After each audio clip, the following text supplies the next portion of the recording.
tough year, definitely. So how are you looking forward to really, create a new chapter in that organization and make an impact?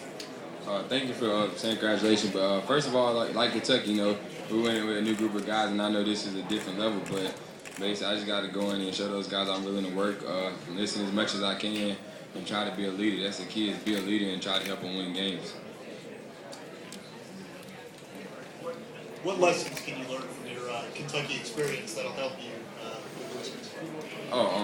The first of all, the fans is crazy. But as a maturity level, Coach Cal, he taught me a whole lot. I matured a lot, and I became a better leader vocally. I was a leader by example of always working hard and being the first one in the gym and the last one in the gym. And that's how I'm going to keep going on while I'm in the NBA is working hard. But I'm a leader that does not mind speaking up to the older guys. Tweeted that your dream was about to come true that you had since you were a kid. Just what was it like for you when you went up on that stage? I was so emotional. I try not to cry, but when I see my mom, I almost brought tears to my eyes. Man. It's something I've been looking for a while. A couple years I had to sit back in the room and watching LeBron and Derrick Rose and Tyreek and those guys walk up stage to see myself shake hands with David Stern meant a lot. Do you feel any added pressure on yourself being the consensus number one pick when everyone knew you were going number one? There was no secret. I feel like I had pressure ever since I became number one in high school as one of the top players. So, I always got that humble and hungry to see me to always want to fight hard and compete every game. So when I step on the court, this is not going to change. I'm always going to work hard, and I'm going to take on any challenge there is. John, I noticed you never smiled all the way up and shook the commissioner's hand, and then he said something and you broke into a big grin. Why didn't you smile to start with, and what did he say to you? It was an emotional experience. I was just so happy to be in the situation, and he said, you was waiting for this, weren't you? Like basically he knew it was happening, but it was a big time, and shake his hand and sit there and smile in front of all those fans and the people out there and the rest of the prospects means a lot. Hey John, I know you're not sure about what they're going to do with Gilbert Arenas, but how do you think the two can play with each other? I feel like I don't know what they're going to do, but I feel like we can play like me and Eric. Eric Bledsoe was one of the guys in the draft, and he needed the ball in his hands a lot. But he did a great job of letting me run the point guard, and we both did a great job this year, and both have a chance to reach our dreams. Congratulations, John. I just want to ask your opinion about playing for an owner who thrives on building his team via draft picks and what that's going to be like for you. That means a lot. It means he's going out there and trying to start over, brand new and build a team from all over again. And that's hopefully what me and some other guys that whoever we pick this year, we're going to do that, go in and listen and learn as much as we can and just hopefully change the organization around on and off the court. John, just talk about just what you feel is going to be the greatest challenge you have to overcome. Is it going to be what's going to happen on the court, or is it going to try to be, rejuvenate the franchise and the fan base? Basically, I thought the fan base was like at Kentucky. I thought it was going to be the fan base, but I feel like if you like a team and you support them in their city, you're going to be there. So the main thing is probably going to be on the court, Learning so much, it's a different game and it's a different speed, and I've been grinding hard this whole summer and preparing myself for it, and we'll have to wait and see.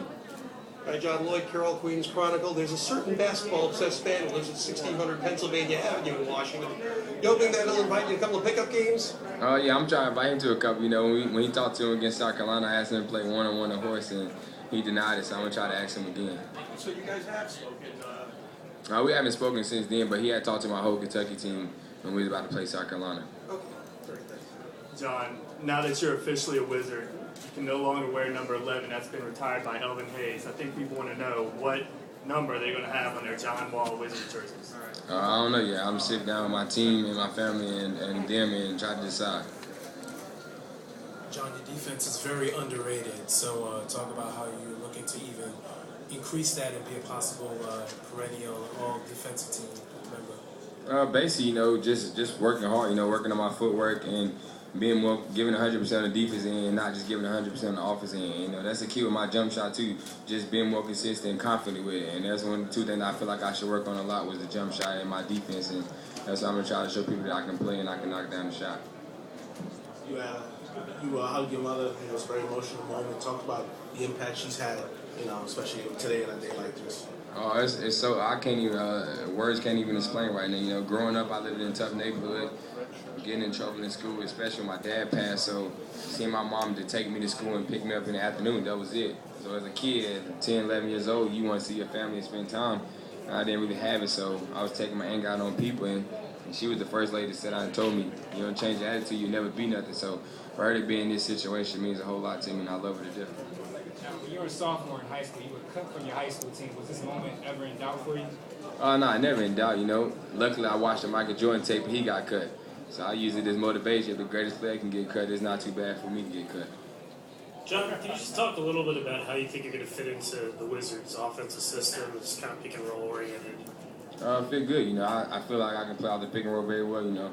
We ran it a little bit here in Kentucky, and we did a great job with it. And most of the NBA is off pick and roll, or you get in fast break, or unless you got an all-star type player, you give a one-on-one situation. So I think I do good.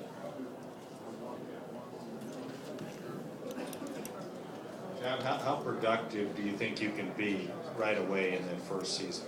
You know, I think I can be very productive, you know. You just got to have that confidence in, you know, working on your game. If you think you can do the right things to the next level, just going there and having the confidence in playing. You know, if you got a coach like Coach Saunders, that's going to give you an opportunity to play and make a couple mistakes and also teach you and let you learn at the same time, that can help you out. John, you talked about some of those difficult times you went through. How does that prepare you for facing and handling adversity, whether on the court? Oh, it helps me a lot, you know. Like what people say about me don't really get to me as much because I'm used to hearing it or because I was bad, so it doesn't get to me. I use it as motivation, and let's say if somebody says something negative, I just want to build off of it. I don't let it get to my head. Have you thought of a certain cause that you like to pick up on to help? Have you thought of a certain cause that you like to pick as your help off the court? In other words, every player usually picks some type of cause that they do like off the court. Do you have a certain cause that you like to expand on now that you'll be a pro? And people will take example from you.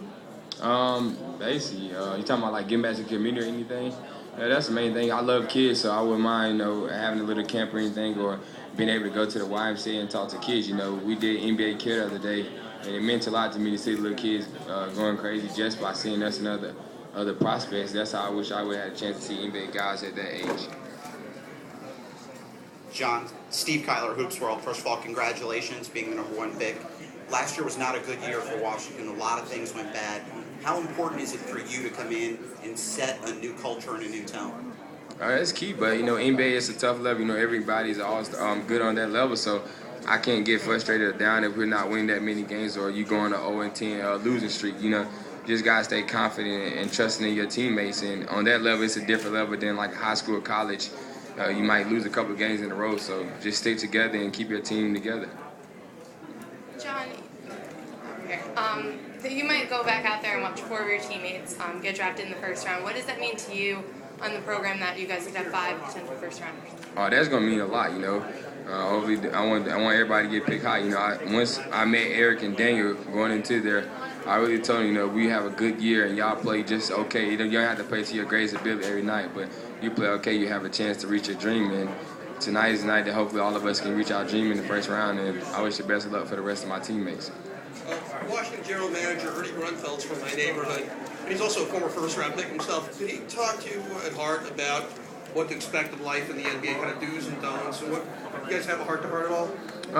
Yeah, kind of, but I already, I'm a person that want to look ahead at stuff and be mature on the next level, so I know it's a lot of things you can't do. You basically, now you have the spotlight on you 24/7 wherever you go, so you got to watch what you do and watch who you surround yourself around. Thank you, John. Thank you.